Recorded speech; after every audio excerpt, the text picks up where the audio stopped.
orthogonal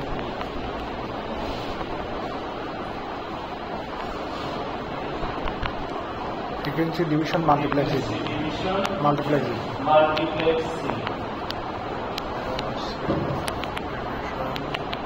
OFDM orthogonal frequency division multiplexing তো জিনিসটা কি actually what is this thing যেমন আমরা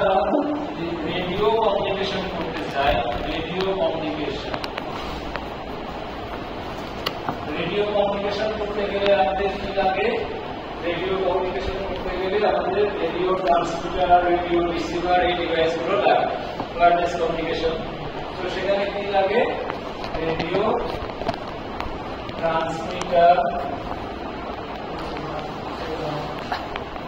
এন্ড রিসিভার এই জিনিসগুলো লাগবে আমাদের এখন এই রেডিও ট্রান্সমিটার এবং রিসিভারের মধ্যে মূল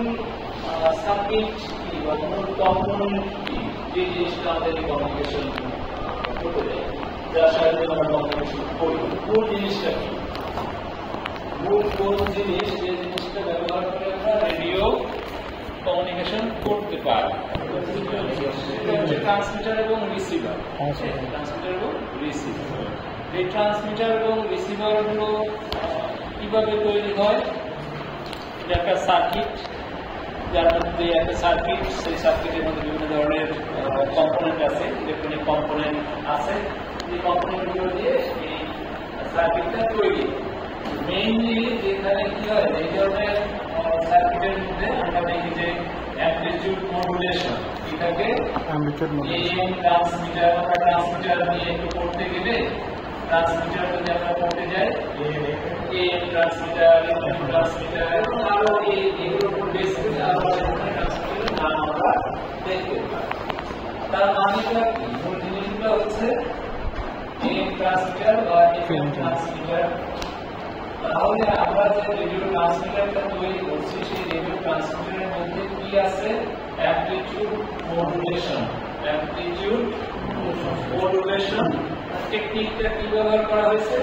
অ্যামপ্লিটিউড মডুলেশন টেকনিক এই সার্কিটটা কি কাজ করে আমাদের এই অ্যামপ্লিটিউড মডুলেশনের এই কাজটা করে এবং ট্রান্সমিটার শেষ পার্টে কি জানেন বিভিন্ন ভাগ আছে বিভিন্ন পোর্শন আছে যেটা হলো যে একটা পোর্শন হচ্ছে মিক্সার যেখানে মিক্স হবে low frequency high frequency mix হবে এরপরে হবে ধাপে ধাপে অ্যাম্প্লিফাই হয় অ্যাম্প্লিফাই 1 অ্যাম্প্লিফাই 2 অনেক রেডিওগুলো বেসগুলো যে কোন ধরনের রেডিও হবে তার উপর বেস করে আসবে